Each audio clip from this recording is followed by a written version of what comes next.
Oke, selanjutnya yang akan kita pelajari adalah tentang hukum Newton, yaitu hukum-hukum yang mempelajari tentang hubungan antara gaya dengan gerak gitu ya. Nah, kita lihat nih anak-anak ya, ada 3 kan ya, ada hukum Newton 1, 2, dan 3 gitu ya. Nah, untuk hukum Newton 1 itu dia berbunyi sebuah benda akan tetap diam atau bergerak dengan kecepatan tetap, tidak mengalami percepatan selama resultan gaya yang bekerja pada benda adalah 0. Ini sebenarnya gampang banget anak-anak untuk memahami gitu ya. Resultan gaya pada benda itu sama dengan 0. Artinya apa? Tidak ada gaya yang bekerja pada benda, maka benda yang tadi diam akan diam. Benda yang tadi bergerak akan bergerak. Contohnya adalah kalau meja atau kursi. Kalau kita tidak dorong, kita tidak berikan gaya, bergerak nggak? Enggak. Benda itu, kursi itu, atau meja itu akan tetap diam, tidak akan bergerak kalau tidak ada yang mendorong, tidak ada gaya yang bekerja pada kursi, ya kan? Paham itu ya, kenapa resultan gayanya adalah 0. Kemudian kalau yang benda bergerak akan terus bergerak. Nah, contohnya ini anak-anak, lihat besi yang ada di atasnya. Pada waktu mobil ini berhenti karena menabrak, itu besi tetap bergerak. Kenapa? Karena sedang mempertahankan geraknya bersama mobil. Sama seperti kalau kita lagi ada di dalam mobil bis umum gitu ya, atau busway atau kereta gitu ya, kemudian tiba-tiba kereta atau bis itu berhenti, maka kita kan seperti terdorong ke depan padahal nggak ada yang dorong, ya kan? Nah, itu menunjukkan fenomena kalau tubuh kita itu sedang mempertahankan gerak kita bersama mobil. Pada waktu mobilnya berhenti, kitanya tetap bergerak. Nah, itu namanya adalah hukum Newton 1 yang disebut juga dengan nama hukum kemalasan. Artinya apa? Benda yang tadi udah bergerak akan malas diam, dan benda yang tadi diam akan malas bergerak. Gitu ya anak-anak ya. Bisa dipahami ya, hukum kemalasan atau hukum kelembaman atau hukum inersia. Itu namanya daripada hukum Newton 1 gitu ya. Kemudian yang kedua adalah hukum Newton 2 gitu ya. Hukum Newton 2 ini apa nih anak-anak ya? Bunyinya adalah percepatan benda sebanding dengan besarnya gaya yang diberikan, oke, dan berbanding terbalik dengan massa benda. Sehingga karena di sini ada beberapa gaya, jadi kalau kita hubungkan maka dapat persamaan seperti ini. A adalah acceleration dari bahasa Inggris ya. Acceleration itu adalah percepatan, biar lebih jelas ini ada keterangannya. Satuan adalah meter per sekon kuadrat. Kemudian F ini adalah force ini adalah gaya ya. Apakah tarikan atau dorongan secara paksa yang diberikan terhadap benda. Sedangkan M ini adalah mass ya, satuan adalah kilogram, massa gitu ya. Jadi dari rumus ini sebenarnya bisa kita baca tuh ya, rumus apa namanya, bunyi hukum Newton 2 gitu ya. A acceleration percepatan, F gaya, M adalah massa. Sehingga di sini A percepatan yang dihasilkan oleh suatu benda searah dengan gaya berbanding terbalik dengan massa. Karena emang semakin besar gaya, percepatan semakin besar.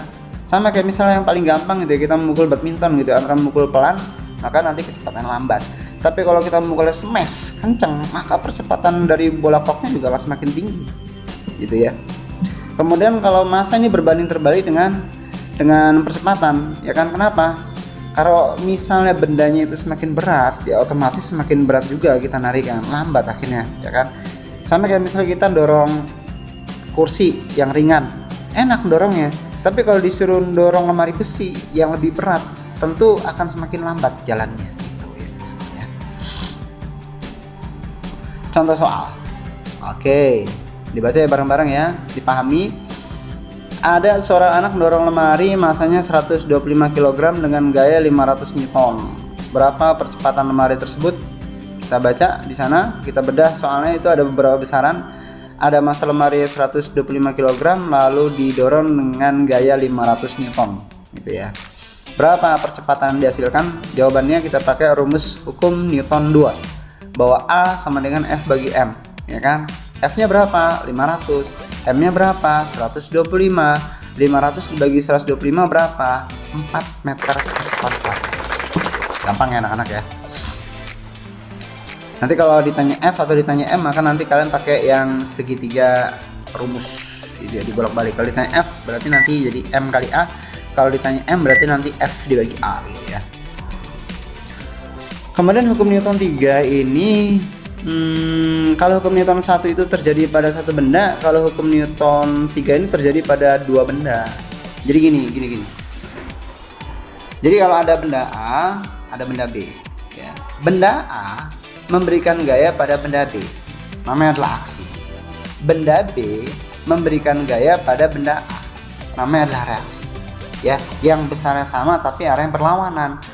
A memberikan gaya namanya aksi, yang B bereaksi, yang memberikan gaya tapi arah yang berlawanan, gitu ya.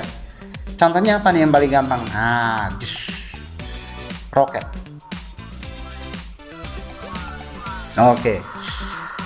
Bahan bakar roket mendorong roketnya ke bawah, ya kan? Sebagai reaksi, ini kapalnya ini sebagai reaksi kapalnya terdorong ke atas, ya kan?